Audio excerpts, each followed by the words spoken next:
sampai mati tetap menjadi guru mengaji. Suatu ketika datanglah orang-orang politik ini. Ustadz ini sebenarnya nak jadi apa? Saya sampai mati guru mengaji.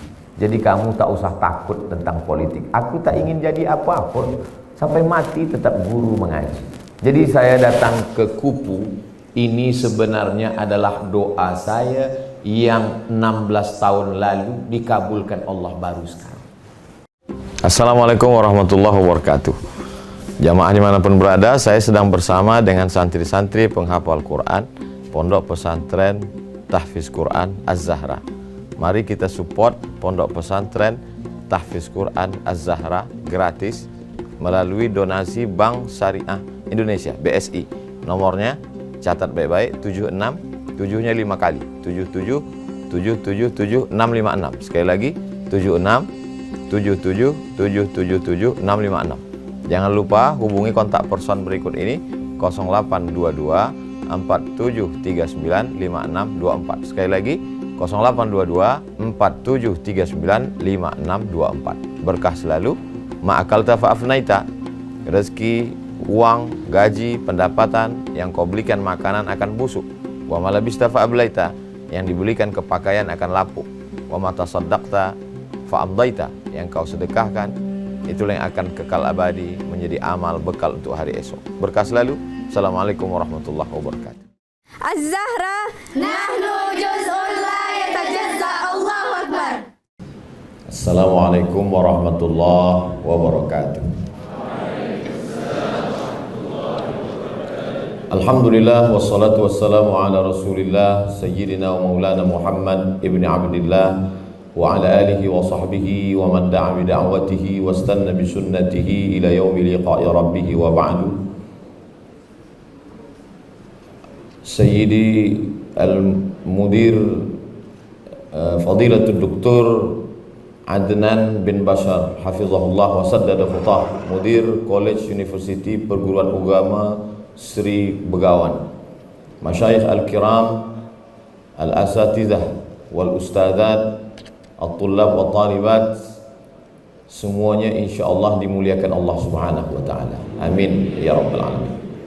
Kalau suatu negara itu diibaratkan seperti tubuh manusia, maka ada tangan, mungkin tangan itu tenteranya.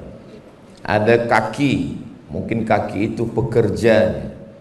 Ada mulut, lisan, mutahaddis, juru bicara. Tapi semua yang menggerakkan itu adalah, mohon maaf, otaknya. Otaklah yang memerintahkan tangan, kaki, mata, telinga, semuanya. Dan otaknya itu adalah guru. Jadi kalau mahu melihat bagaimana suatu negeri, negara di masa akan datang, maka tengoklah guru-gurunya. Maka saya jumpa dengan Fadilatul Doktor, saya tanya, Kupu ini apa?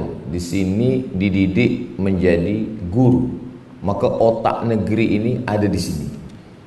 Ikan, dia busuk yang pertama kali bukan ekornya, kepalanya dulu lebih busuk. Jadi kalau negeri itu mau rosak, maka rosakkanlah gurunya. Nah, jadi tazkirah kuliah saya yang paling berat rasanya selama di Brunei di Kupu inilah. Kalau di masjid, di tempat lain mungkin biasa saja. Sebab ini berhadapan dengan orang-orang. Kalau mau melihat bagaimana 20-30 tahun akan datang suatu kerajaan, suatu negara, tengok guru dia. Kalau ingin mencerdaskan suatu umat, maka gurunya mesti cerdas. Guru itu dipakai istilah di India, Mahaguru, guru. Orang di Pulau Jawa, saya pernah mengatakan guru itu kata dia artinya digugu dan ditiru. Semuanya ditiru. Cara dia berjalan, cara dia bercakap, bagaimana dia berbicara. Jadi kalau ada guru yang kasar, maka kata pepatah orang Melayu, mohon maaf, murid kencing berdiri, guru kencing berdiri, murid kencing berlari. Sebab murid itu akan melakukan lebih daripada yang dilakukan guru. Kalau orang putih mengatakan guru ini teacher, diambil dari kata teach. Tasrifnya teach, teaching, teacher, teacher. Isim fa'il. Teach hanya mengajar saja. Jadi semua yang mengajar maka disebut teacher. Tapi bahasa Arab kaya dengan mufradat. Pertama dia disebut sebagai muallim. Allama yuallimu. Dia yang mengeluarkan anak didik dia dari jahil kepada ilmu. Yang kedua dia disebut sebagai muaddib. Yang sebelumnya kasar, tak beradab, maka dia disebut muaddib, merubah menjadi beradab. Adab diambil dari kata makdubah. Makdubah artinya makanan. Mendidik orang itu seperti mengajak kepada makanan. Kita kalau ajak orang jemput makan, bahasanya lembut. Mari datang ke rumah saya, kita nak makan. Mana ada orang kasar? Makan, makan, makan. Macam mana orang? Adab. Yang ketiga dia disebut sebagai muhazzib. Hazzaba yuhazzibu tahziban.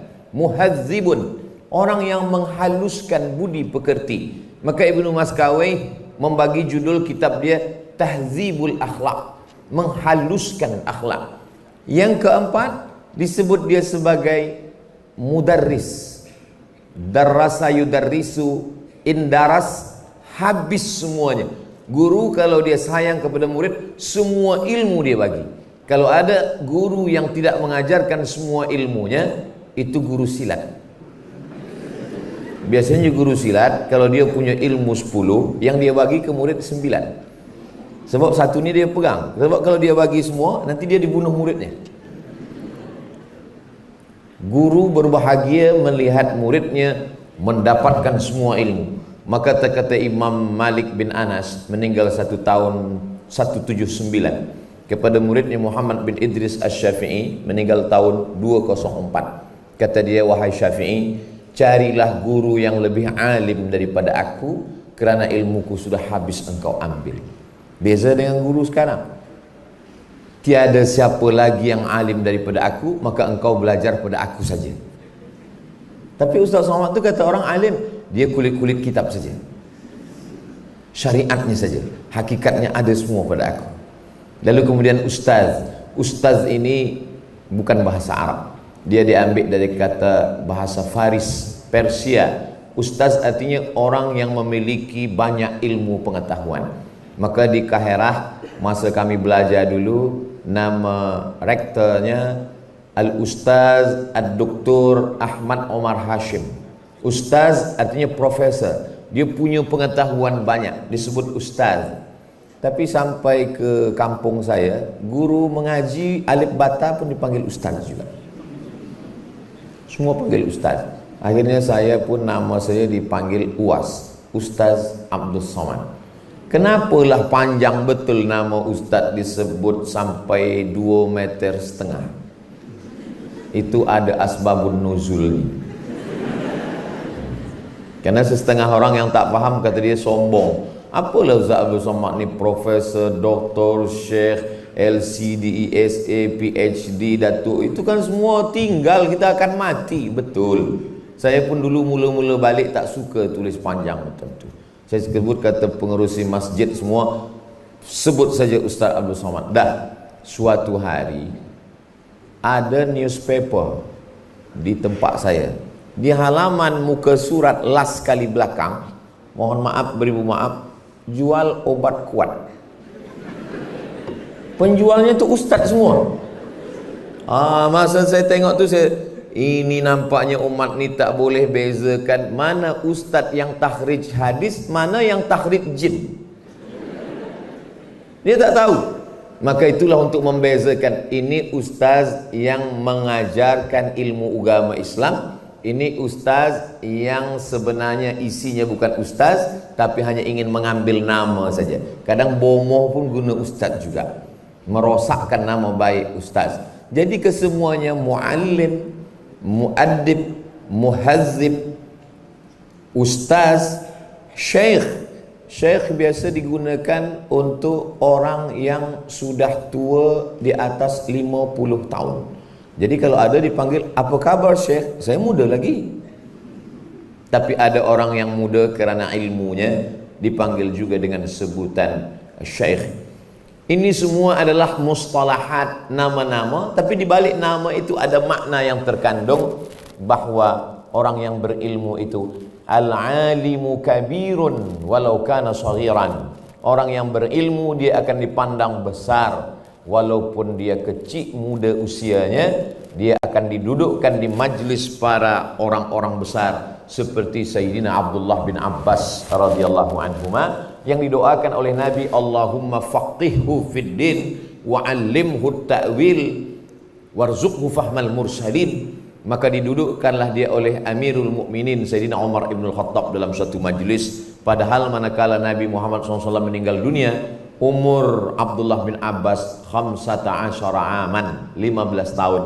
Tapi mengapa dia didudukkan? Karena barokah ilmunya. Dikumpulkanlah tafsir-tafsir daripada Abdullah bin Abbas ini dalam satu kitab khusus, Tanwirul Miqbas, kumpulan daripada penafsiran Abdullah bin Abbas, yang sebagian besarnya diriwayatkan oleh Imam Abu Ja'far Ibnu Jarir At-Tabari dalam tafsir dia, yang dia riwayatkan banyak dari murid-murid Abdullah bin Abbas. Ada Ad-Dhahhak, ada Mujahid, ada Ikrimah, dan selain daripada itu dari kalangan tabi'in. Begitulah ulama dulu memperhatikan ilmu, dan ilmu ini kita tidak boleh mungkin dapat dari buku. Inna hadza la fis suhuf. Lembaran-lembaran kertas itu dulu disebut dengan suhuf. Orang yang mengambil ilmu dari kertas dulu diejek, disebut dengan istilah suhufi. Si fulan itu suhufi. Apa maknanya? Dia hanya baca buku, tidak belajar kepada guru. Maka mesti ada guru. Ya ayyuhalladzina amanu, hai orang yang beriman, ittaqullah, takutlah kamu kepada Allah, wa kunu ma'as shadiqin, hendaklah kamu bersama dengan orang yang benar. Itu menunjukkan tak cukup hanya setakat takwa, tapi mesti bersama dengan shadiqin. Itulah dia mursyid yang menunjukkan kita jalan. Itulah dia murabbi yang mendidik, memelihara, menjaga dari mulai zahir hingga ke batin kita, bahkan yang mendoakan kita. Saya selalu kemana-mana tempat mencari guru-guru, para masyayikh yang tua, walaupun hanya setakat datang membacakan Al-Fatihah, mengambil barokah saja. Itu yang diajarkan orang-orang tua kami dulu. Nanti bila engkau cuti sekolah, pergilah ke rumah Syekh Muhammad Ali. Masa itu saya kecil, masih lagi sekolah dasar ibtidaiyah, umur setakat 12-13 tahun. Untuk apa mak? Kau dengarkan saja bacaan Fatihah, nanti dia dengar. Sekarang baru saya faham.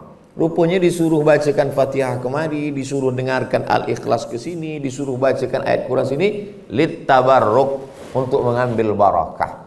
Banyak berilmu tapi tak ada barakah. Yang kita inginkan ini barakahnya. Maka kadang kalau kita hadir di majlis talaqi, ila Syekh Fulan bin Fulan Al-Fatihah, ila al-musannif Al-Fatihah, ila syarih Al-Fatihah, ila sahibil hawashi Al-Fatihah. Lebih banyak baca Fatihah daripada baca kitab. Apa sebenarnya yang mereka inginkan? Mengambil barakah ilmu. Sekarang kita tengok ilmu banyak tapi tak ada barakah. Dari mana belajar? Haddatsana Google wa akhbarani YouTube. Maka ada sanad. Al-isnad minad din. Sanad ini bahagian daripada agama.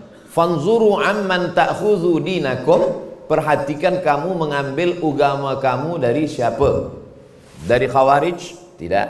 Dari Qadariyah? Tidak. Dari Murji'ah? Tidak. Dari Mu'tazilah? Tidak. Dari Liberal? Tidak. Dari Rafidhah? Tidak. Kita mengambil dari Imam Abul Hasan Al-Ash'ari, Ahlus Sunnah wal Jamaah. Kita mengambil dari Imam Muhammad bin Idris Asy-Syafi'i, dari Imam Abu Hanifah Nu'man bin Sabit, dari Imam Malik bin Anas, dari Imam Ahmad bin Hanbal. Keempat-empat ini, tapi kita pilih manhaj Imam Syafi'i, Ahlus Sunnah wal Jamaah. Dalam bidang tasawuf, kita tidak condong kepada falsafi, tapi kita ambil kepada tasawuf sunni, Imam Abu Hamid Al-Ghazali. Ini semua adalah penjelasan daripada hadis Jibril tentang iman, Islam, ihsan. iman, akidah, Islam, fiqh, ihsan, tazkiyatun nafs, tasawuf. Dia sudah dirumuskan secara sistematik oleh para ulama. Dia baca Quran, hadis, ijma', qiyas, dia pakai pendapat para ulama, mereka mengkhaskan diri kepada satu bidang, maka disusunlah oleh para ulama. Akidah disebut juga dengan usuluddin, nama lain disebut dengan al-fiqhul akbar. Imam Hanafi menggunakan istilah fiqh akbar untuk membezakan antara fikih asghar dengan fikih akbar. Sesetengah lagi menggunakan kata istilah ilmul kalam, kerana mereka manakala membahas itu mengatakan al-kalamu fi kadza, al-kalamu fi kadza, al-kalamu fi kadza, maka dinamakan dia dengan ilmul kalam. Disebut juga dengan ilmu tauhid, kerana dia mentauhidkan Allah, wahada yuwahidu tauhidan. Disebut juga dia dengan ilmu aqidah, karena aqidah diambil dari kata akad. Ada ijab, ada qabul, akad nikah, akad jual beli. Akad maknanya dua tali yang disimpul mati, itulah makna naffathati fil uqad. Uqad adalah simpulan tali. Maknanya kalau kita sudah pegang ini akidah, kita ikat sampai mati, tak dibuka lagi. Ikatan akidah bukan macam ikatan tali kasut, selipar. Terasa sempit dilonggarkan, terasa longgar disempitkan. Itu bukan akidah. Akidah kita adalah Ahlus Sunnah wal Jamaah. Ini semua yang ada pada diri guru-guru kita itu, itulah yang kita ambil daripada mereka. Karena kata Imam Syafi'i, idza qara'a 'alaika faqul haddatsana wa idza qara'ta 'alaihi faqul akhbarana. Kalau gurumu membacakan hadis lalu engkau mendengarnya, maka saat meriwayatkan engkau katakan haddatsana Qutaibah bin Sa'idin, haddatsana Muslim ibn al-Hajjaj al-Qushairi an-Naisaburi, haddatsana Muhammad ibn Isa ibn Sawrah at-Tirmidzi. Idza qara'a 'alaika, gurumu membacakan hadis, engkau mendengarnya, maka katakan haddatsana. Wa idza qara'ta 'alaihi faqul akhbarana. Gurumu membacakan hadis, katakan haddatsana. Engkau membacakan dan dia mengangguk bersetuju dengan isinya, maka katakan akhbarana. Maka kata Imam Malik, aradtu kitabi hadza ala sab'ina min fuqaha'il Madinah kulluhum wata'uni fasammaituhum watta'a. Kitabku ini sudah aku bacakan kepada 70 ahli fiqh Madinah, semuanya bersetuju dengan isinya, maka aku namakan kitabku ini Muwatta. Imam Malik meninggal tahun 179. Datanglah Imam Muhammad bin Idris Asy-Syafi'i setelah menghatamkan kajinya kepada Imam Sufyan ibnu Uyainah. Kalau disebut Sufyanani ada dua, satu di Makkah Sufyan ibnu Uyainah, satu di Kufah Sufyan Ats-Tsauri. Sufyan ibnu Uyainah lebih condong kepada fiqh, Sufyan Ats-Tsauri lebih condong kepada tasawuf, walaupun dia ahli fiqh dan hadis. Selepas belajar kepada Imam Sufyan ibnu Uyainah, dia pun datang ke kota Madinah Al-Munawwarah. Sampai di Al-Madinah Al-Munawwarah, dia jumpa Gubernur Muhafiz Al-Madinah. Assalamualaikum Tuan Muhafiz. Waalaikumsalam. Tolong bawakan saya kepada Imam Malik bin Anas. Kata Muhafiz Madinah, andai engkau suruh aku memindahkan bukit Uhud, lebih ringan daripada menghadapi Imam Malik bin Anas. Begitulah hibah para ulama hadis zaman dulu. Lalu kemudian mereka pun datang bersama sampai di rumah Imam Malik bin Anas. Sampai di rumah Imam Malik, lalu kemudian budak Imam Malik pun datang. Nak jumpa dengan siapa? Kami nak jumpa dengan Imam Malik bin Anas. Dia pun masuk ke dalam. Assalamualaikum Imam Malik. Waalaikumsalam. Ada tamu di luar dari Makkah bersama gubernur. Apa dia ingin? Dia ingin nak belajar kepada engkau. Suruh dia baca kitab saya, kata Imam Malik. Lalu budaknya keluar. Baca kitab Imam Malik namanya Muwatta. Kata Imam Syafi'i, semua Muwatta itu sudah ada di dalam. Lalu dia pun datang ke dalam. Kata dia Muhammad bin Idris Asy-Syafi'i, dia sudah menghafazkan semua Muwatta. Lalu dia pun mulazamah bersama dengan Imam Malik. Selepas khatam kajinya dengan Imam Malik, Imam Malik memberikan beberapa keping uang emas Lalu Imam Syafi'i pergi ke Yaman. Selepas khatam di Yaman, dia pun pergi ke Baghdad. Dari Baghdad dia pergi ke Irak. Di Kufah dia berjumpa dengan beberapa murid dari Imam Abu Hanifah, karena Imam Hanafi sudah meninggal.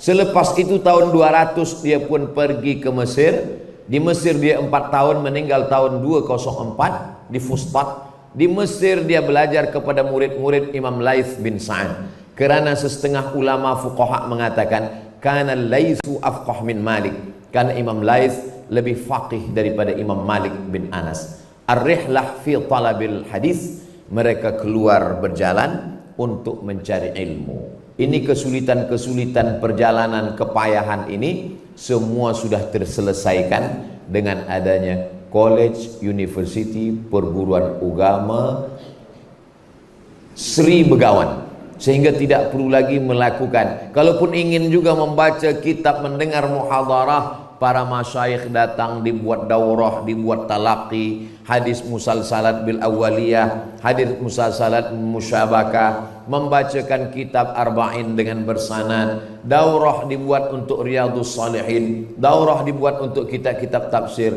Ini untuk menguatkan lagi keilmuan kita. Dua-duanya dapat, talaqinya dapat, ijazahnya dapat. Sebab nanti bila ada orang mengatakan ada ijazah tapi tak ada talaqi, ada talaqi tapi tak ada ijazah, kedua-duanya dapat. Semuanya berdasarkan ada pertemuan musyafahah. Beza dengan Imam Al-Bukhari dan Imam Malik. Imam Bukhari bin Muhammad bin Ismail bin Ibrahim bin Al-Mughirah bin Bardisbah Bukhari, meninggal tahun 256 Hijrah. Imam Bukhari mesti ada subutul liqa, mesti berjumpa. Sedangkan Imam Muslim bin Hajjaj Al-Qushairi An-Naisaburi, meninggal tahun 6261 Hijrah, dia imkanul liqa, walaupun tak pernah berjumpa, tapi kalau hidupnya sezaman muasarah sudah dianggap mengambil ilmu. Kita sekarang subutul liqa pun tak perlu, imkanul liqa, yang penting baca kitab, baca buku. Yang penting kita ambil kuliah belajar, kita berharap barokah-barokah ilmu itu dapat dengan mengamalkan. Orang pertama yang menterjemahkan Al-Quran ke dalam bahasa Melayu namanya Syekh Abdul Rauf As-Singkili. Singkil satu daerah di Aceh. Syekh Abdul Rauf As-Singkili belajar di kota Makkah dan di kota Al-Madinah Al-Munawwarah. Di antara guru-gurunya adalah Syekh Ibrahim Al-Qurani. Dia mufti daripada kerajaan Samudra Pasai Aceh. Manakala dia sedang belajar, tiba-tiba datanglah seorang murid yang ingin belajar. Murid itu masuk Islam, dirubah namanya menjadi Burhanuddin, orang yang menjelaskan agama. Syekh Abdul Rauf As-Singkili makan sirih. Manakala dia makan sirih, jatuh tepak sirihnya ke dalam tandas, lubang tandas. Semua murid-murid jauh lari. Lalu kemudian Burhanuddin datang mengambil tepak sirih, dia cuci bersih, dia angkat, dia bagikan kepada Syekh Abdul Rauf As-Singkili. Di antara kitab Syekh Abdul Rauf As-Singkili adalah Tarjuman Al-Mustafid, terjemah pertama bahasa Arab. Saya sudah lama mencari kitab hadis dia, namanya Mawa'iz Al-Badi'ah. Waktu itu ada sultan minta tuliskan hadis-hadis, dia tulis. Semalam saya pergi ke khazanah Sultan Haji Hasan Al-Bolkiah, saya tengoklah manuskrip itu, Mawa'iz Al-Badi'ah. Tapi tak boleh dipegang sebab dia dalam kaca. Tengok saja dulu. Manuskrip makhtutat yang ditulis. Di antara yang saya tengok semalam, tulisan oleh mufti Aceh yang lebih tua daripada itu, namanya Syekh Nuruddin Ar-Raniri. Syekh Nuruddin Ar-Raniri menulis kitab fiqh namanya As-Siratul Mustaqim. Kitab Siratul Mustaqim ini amat sangat disukai ulama-ulama Melayu. Lalu kemudian datanglah mufti daripada Kesultanan Banjar, namanya Syekh Muhammad Arsyad Al-Banjari, menulis syarah daripada As-Siratul Mustaqim itu. Nama kitabnya Sabilal Muhtadin, Syarah Siratul Mustaqim, Mawa'iz Badi'ah. Semua itu ada di Brunei Darussalam. Selama ini saya hanya mendengar ceritanya saja. Semalam dah saya posting di Instagram saya yang followernya 7 juta itu. Maksudnya yang belum follow lah. Kita nak bagi share maklumat supaya ada keberlanjutan, kelangsungan sanad-sanad. Sanad-sanad ulama Nusantara ini sudah dituliskan oleh seorang ulama dari Makkah, nama lengkapnya Syekh Muhammad Yasin bin Isa Al-Fadani, yang bergelar Musnidud Dunia, meninggal tahun 1990 di kota Makkah Al-Mukarramah. Jawatan terakhirnya adalah rektor di Darul Ulum. Sekarang Darul Ulum itu tiada wujudnya lagi, sebab dia berakidah Asy'ari, berfiqh Syafi'i, bertasawuf Sunni. Mengapa dia hilang? Tahu sendiri. Begitulah hormat, ta'zim kepada ulama membuat kita akan kekal abadi. Lalu kemudian segala amal-amalan yang sudah kita baca, kita pelajari ini, maka kita amalkan. Sebab kalau hanya setakat haddatsana, akhbarana, amba'ana, ruwina, qala fulan, hanya sebatas menguatkan hafazan saja, maka untuk hari ini tiada yang lebih kuat hafazannya daripada Syekh Google. Jadi siapa yang selama ini hanya hebat bukan main, as-salatu lughatan was-salatu istilahan was-salatu indal ahnaf was-salatu indal malikiyah was-salatu indal hanabilah was-salatu indal syafi'iyah, begini dalam kitab ini. Tapi bila ditanya, awak ke masjid? Tidak. Ini namanya murid daripada Google. Sebab Google pun tak ke masjid.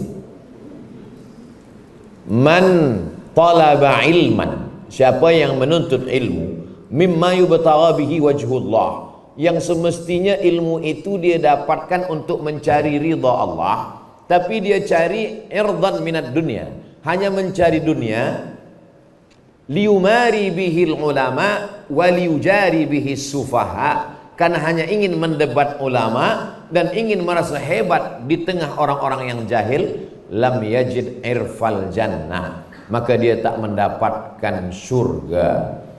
Tapi saya pun masa belajar dulu tidaklah seperti ulama-ulama besar yang betul-betul ikhlas lillahi ta'ala. Saya pun belajar dulu ada cita-cita yang ingin dicapai.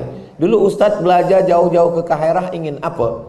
Saya ingin selesai BA, lepas BA ambil master, lepas master ambil PhD, lepas PhD nak jadi pensyarah di Brunei Darussalam.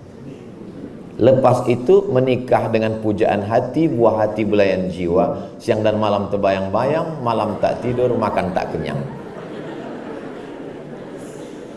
Apakah niat itu merosakkan keikhlasan kita? Maka sesungguhnya orang yang nikah dengan perempuan cantik itu tidak merosakkan niatnya untuk menyempurnakan iman. Man tazawwaja, siapa yang menikah, faqad istakmala nisfal iman, dia sudah menyempurnakan setengah imannya.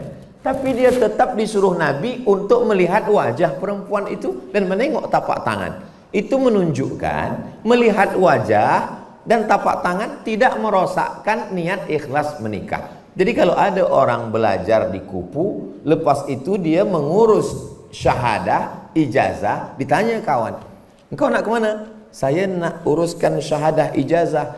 Iman kau rosak, belajarlah karena Allah. Tidak merosakkan, kerana yang rosak itu adalah kita tak pedulikan ilmu, hanya pedulikan markah ijazah. Mumtaz, jahid, jahid jiddan, makbul indallah. Kenapa disebut makbul indallah? Sebab dia tak boleh master. Yang boleh master jahid, jahid jiddan, mumtaz. Begitu di Azhar, maka disebut natijah awak apa? Saya makbul, makbul indallah lah. Silalah belajar jauh-jauh, tapi ada target niat yang dicapai. Innamal a'malu binniyat wa innamal likulli imri'in ma nawa. Yang diinginkan adalah bagaimana supaya kita menyampaikan Islam ilman wa amalan. Ilmunya ada dan amalnya juga. Sebab nanti kita akan mengajak orang, marilah kita sembahyang berjamaah, marilah kita membaca Quran. Itu kalau kita tak mengamalkan, di dalam dia menyipak. Terasa dia. Sesiapa saja yang membaca surah Al-Kahfi malam Jumat, adha'alahu min nur, Allah akan berikan dia cahaya ma bainal jumu'ataini, dari Jumat ini hingga ke Jumat hadapan. Nanti dia berkata di dalam, engkau rasa-rasanya tak pernah baca Al-Kahfi. Sempat-sempatkan baca Al-Kahfi, sempat-sempatkan baca Yasin, sempat-sempatkan Qabliyah Ba'diyah, sempat-sempatkan Tahiyatul Masjid. Sebab apa? Sebab kita bukan setakat orang Islam yang belajar agama, tapi kita menjadi orang yang mengajarkan agama. Kerana kita belajar di kupu. Bila sudah sampai kupu, kalau universiti lain mungkin tak ada dalam Quran, tapi kupu ni ada. Walam yakul lahu kupu.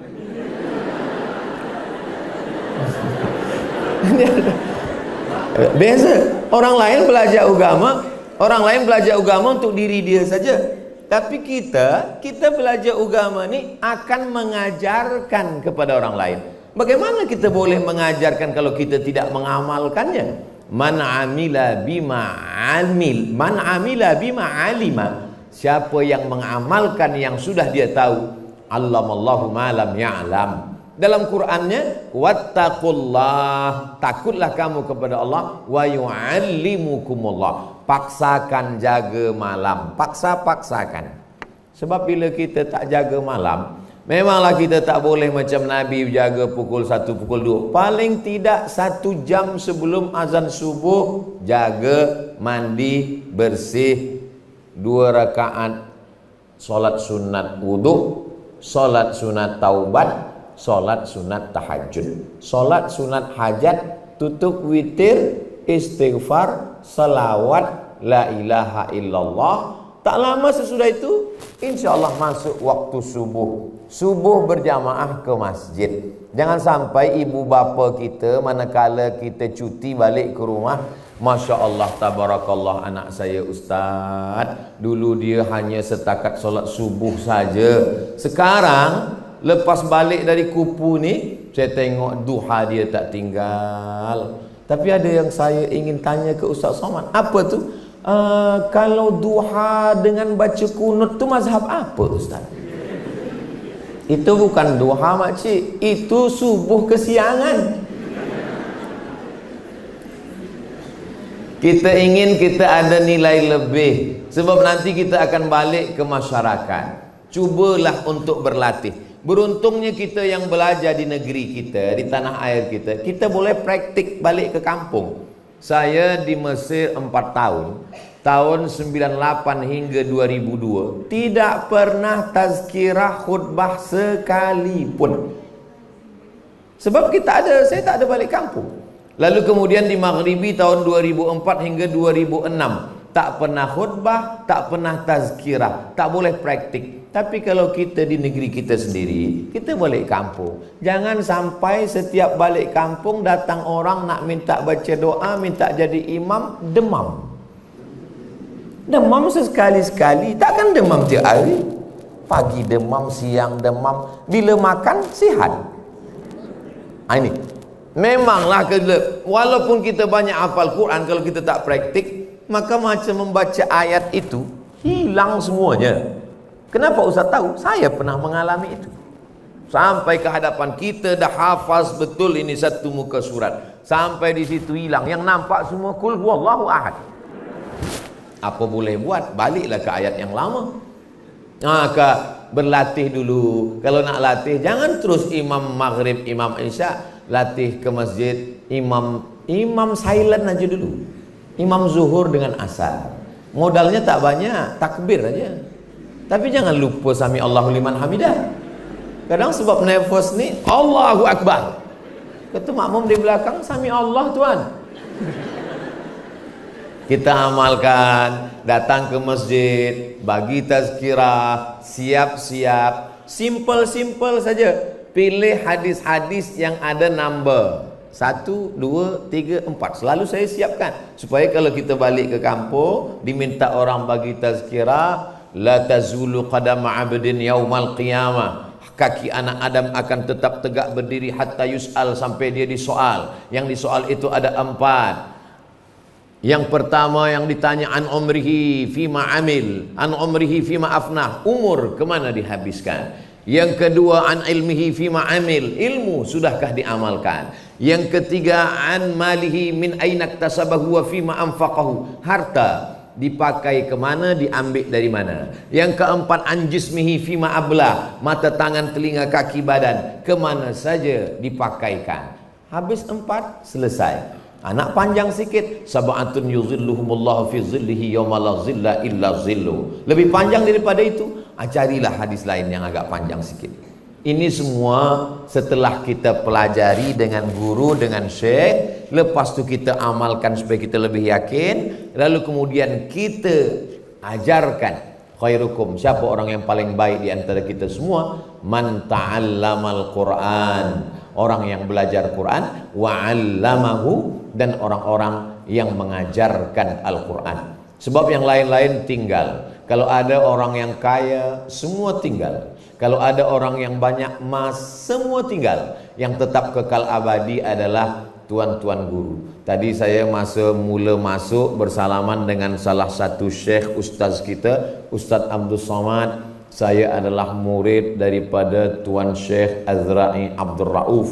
Dulu ada ulama besar di Pulau Sumatera, dia belajar di Makkah 15 tahun. Selepas itu dia menjadi hakim musabaqah tilawatil Quran internasional seluruh dunia di Makkah selama 4 kali. Namanya Syekh Azra'i Abdul Rauf. Sanad dia tertinggi dalam bidang Al-Quran. Rupanya murid dia mengajar di Kufu, Masya Allah, tabarakallah. Saya pun nak jadi kufu pula.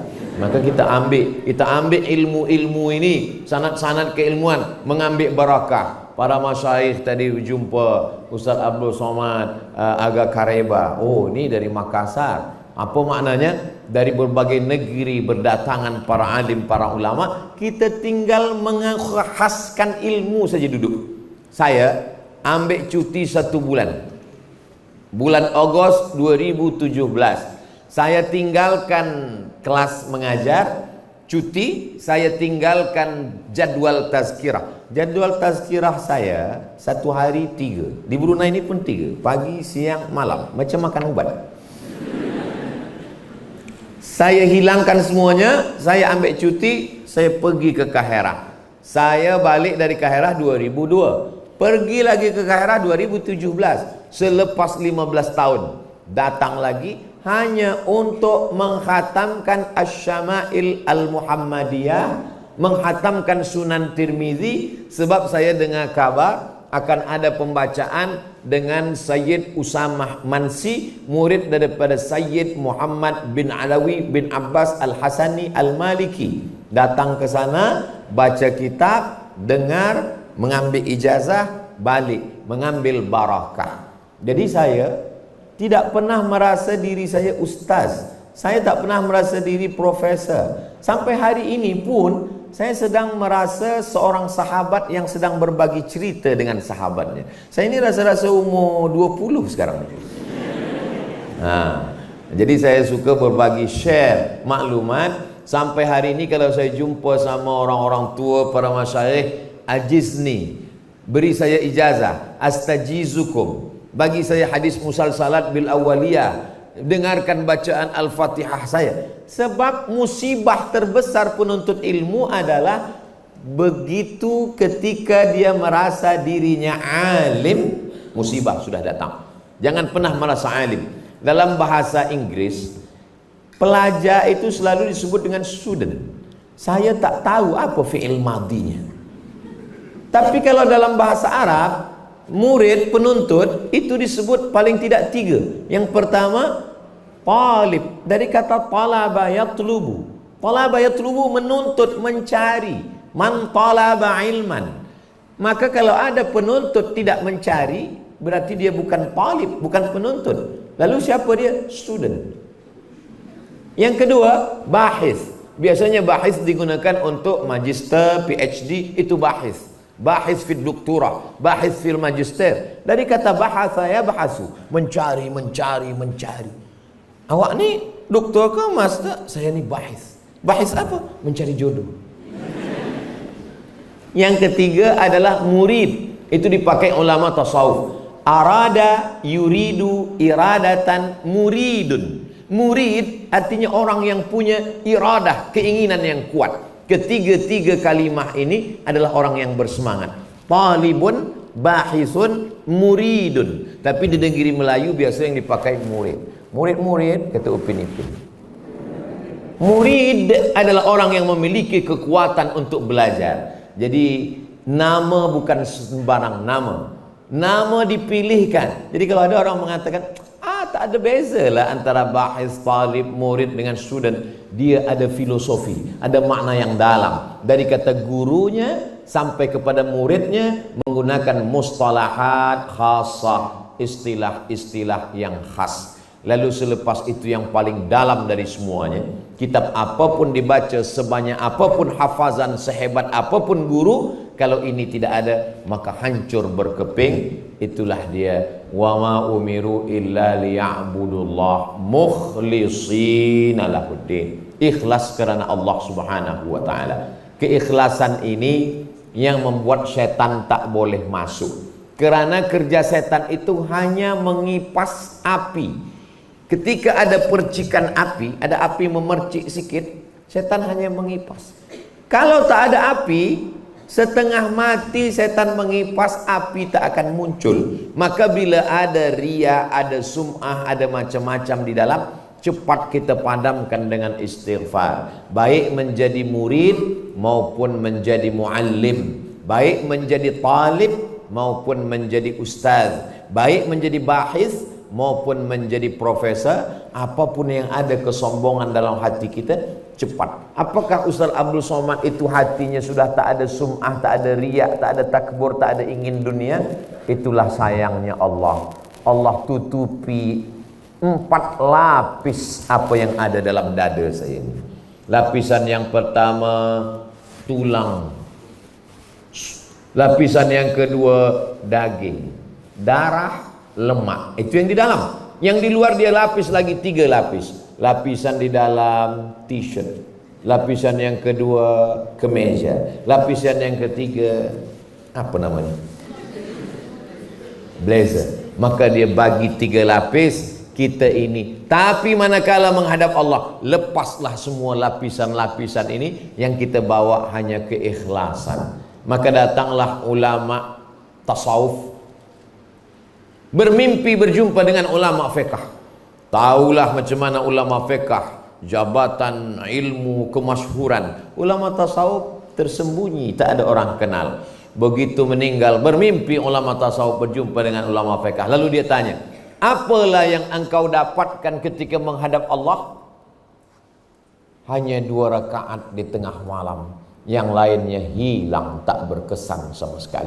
Maka saya selalu mengkhawatirkan dalam diri saya, mungkin pahala-pahala tazkirah ini dah habis, dihabiskan oleh viewer, follower dan subscriber. Tapi saya dalam lubuk hati paling dalam masih husnuzon pada Allah. Ada penuntut-penuntut. Kalau di hadapan saya masa tabligh akbar di stadium di Padang ada 100.000 orang, mungkin yang balik mengajar ke rumah tinggal 100 orang. Beza kalau di Kupu. Di Kupu kalau ada 300 orang, 1 orang itu punya murid 1000 orang. Maka di hadapan saya ini di masa akan datang, yang balik ini akan punya istri, dia punya anak, dia punya murid, dia punya istri satu lagi. Saya sebenarnya nak mancing saja. Mestinya janganlah tersenyum.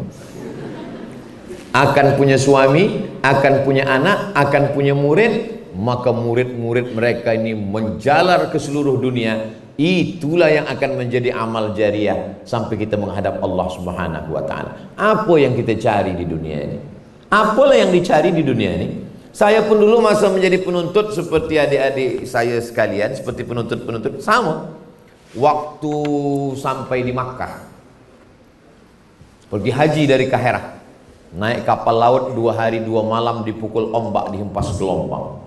Perjalanan kami yang menyakitkan itu sangat penuh penderitaan. Kalau saya ceritakan sekarang habis tisu meniti air mata. Kawan saya namanya Dr. Agu Irawan menuliskan kisah kami itu dalam satu buku bestseller. Judulnya Haji Backpacker. Lalu kemudian sampai masa kami duduk di lobi hotel, nampak saya lah Ustaz Kabir masyhur tahun 2000, 23 tahun yang lalu. Saya pun mendekat kepada dia, tangan dia masuk ke kantong, muka dia menghadap ke Masjidil Haram. Masa saya sapa, jangankan mulutnya, hidungnya pun tak menyahut. Dalam hati saya, nanti bila aku jadi ustaz, semua orang akan aku ajak bicara dan semua orang aku akan sapa. Itulah maka banyak tim ni heran nengok saya. Kenapalah semua ustaz nak ambil gambar, ustaz gambar, nak bercakap, ustaz bercakap, nak minta sign, ustaz sign. Sebab engkau tak tahu masa lalu yang begitu menyakitkan, guys.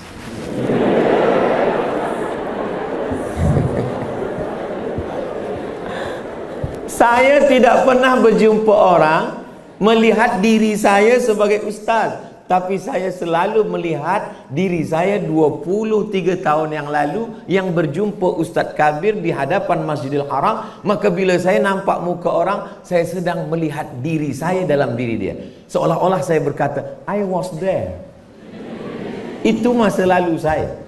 Jadi kita kalau ingin supaya kita tidak merasa naik ke atas, posisikanlah, tempatkanlah diri kita tetap merasa talib sampai hari kiamat. Maka semalam ada Pakcik Ustaz Abdul Somad, ada saya nak tanya hukum apa Pakcik? Kenapa Ustaz Abdul Somad ni mukanya muda?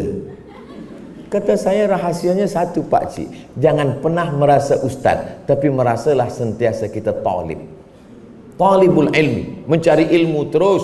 Ilmu tidak terbatas pada kelas, tidak terbatas pada universiti. Ilmu dimanapun berada kita akan ambil. Man salaka tariqan, siapa yang melalui suatu jalan, yaltamisu fihi ilman, di jalan itu dia mendapatkan ilmu, sahhalallahu lahu bihi tariqan ilal jannah, dimudahkan Allah jalannya menuju surga. Wa innal malaikata la tada'u ajnihataha li talibil ilmi, malaikat meletakkan kepak sayapnya. Makna kepak sayap malaikat turun rahmat, dia mintakan pada Allah Subhanahu wa taala. Wa inna, sesungguhnya makhluk-makhluk yang ada di langit, hattal hutu fil bahri, ikan-ikan dalam kulam, wan namlatu fi juhriha, semut-semut di dalam lubang pokok kayu, yastaghfir lahu man fis samawati wal ard, semua makhluk yang ada di langit, semua makhluk yang ada di bumi memintakan ampun untuk para penuntut ilmu dan orang yang mengajarkan kebaikan. Maka saya ingin, saya mengajar di universiti, lepas itu keluar mengajar pada tazkirah. Sampai bilalah Ustadz mengajar ini? Saya ingin di hari tua saya jangan sunyi di tengah keramaian. Itulah mengapa saya buat pondok tahfiz Quran. Saya ingin di hari tua saya, kalau sudah tak bersuara lagi untuk tabligh akbar, saya hanya duduk mendengar hafazan anak-anak sambil mengangguk. Bila saya dah tak mengangguk lagi, maknanya saya dah mati. Suatu hari saya pergi ke salah seorang profesor.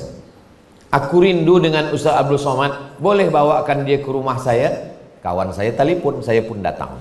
Datang di rumahnya, anak tuan di mana? Anak saya yang pertama ke sana, yang kedua ke sini, yang ketiga sini, cucu-cucu pergi. Dia tinggal berdua dengan istrinya menonton televisyen. Dalam hati saya, aku ingin di hari tuaku, aku ingin ramai dengan anak-anak. Mungkin budak-budak sudah menikah, anak-anak sudah tak ada, tapi anak-anak penuntut ilmu tetap belajar, membaca Quran, balik ke pangkal kaji masa saya dulu dengan almarhumah mak saya, mengajar alif bata balik. Kalau suara masih kuat mengajar, tapi di hari tua tetap ingin mengajar. Maka di FB dengan Instagram saya tulis Abdul Somad guru mengaji. Sampai mati tetap menjadi guru mengaji. Suatu ketika datanglah orang-orang politik ini. Ustadz ini sebenarnya nak jadi apa? Saya sampai mati guru mengaji. Jadi kamu tak usah takut tentang politik. Aku tak ingin jadi apa-apa. Sampai mati tetap guru mengaji. Jadi saya datang ke Kupu. Ini sebenarnya adalah doa saya yang 16 tahun lalu dikabulkan Allah baru sekarang. Kalaulah Kupu membuka file-file lama, ada itu satu orang minta menjadi pensyarah di Kupu. Itu tidak usah. Filenya masih saya simpan di laptop saya lagi. Tahun Februari 2007 saya balik dari Maghribi, singgah kemari. Selepas itu datang surat panggilan dari Kupu bulan 2008. Lepas itu saya sudah lulus di University Islam Sultan Syarif Qasim. Datanglah ibunda istri dari Ustaz Armawi Abdurrahman membawakan surat itu. Ustaz Abdul Somad diterima di Kupu. Saya tanya almarhumah mak saya, "Mak, macam mana nih? Aku tetap mengajar di Universiti Islam Sultan Syarif Qasim di Riau atau pergi ke Kupu?" Kata mak saya, "Aku dah letih lama berpisah dengan kau. Jadi di sini ajalah. Nanti sampai mati di sini." Itulah. Jadi rupanya tidak semua doa kita itu dikabulkan Allah cepat, ada juga doa dikabulkan selepas 16 tahun.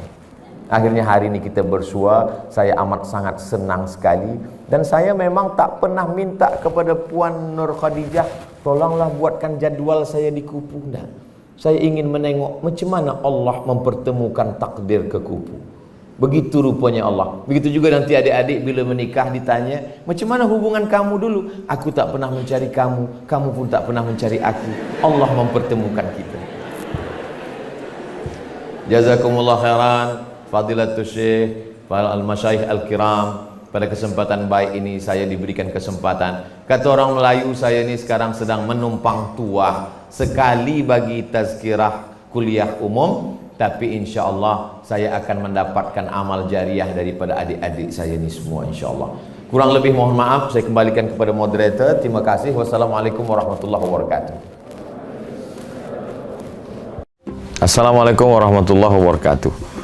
Jamaah dimanapun berada, saya sedang bersama dengan santri-santri penghafal Quran Pondok Pesantren Tahfiz Quran Az-Zahra. Mari kita support Pondok Pesantren Tahfiz Quran Az-Zahra gratis melalui donasi Bank Syariah Indonesia BSI. Nomornya catat baik-baik, 76 7-nya 5 kali, 77 777 656. Sekali lagi 76 77 777 656.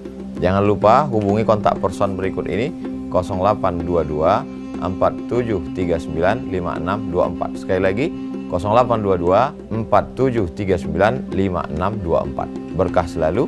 Ma'akalta fa'afnaita. Rezeki, uang, gaji, pendapatan yang kau belikan makanan akan busuk. Wa malabista fa'ablaita. Yang dibelikan kepakaian akan lapuk. Wa matasaddaqta fa'amdaita. Yang kau sedekahkan, itulah yang akan kekal abadi menjadi amal bekal untuk hari esok. Berkah selalu. Assalamualaikum warahmatullahi wabarakatuh. Az-Zahra nahnu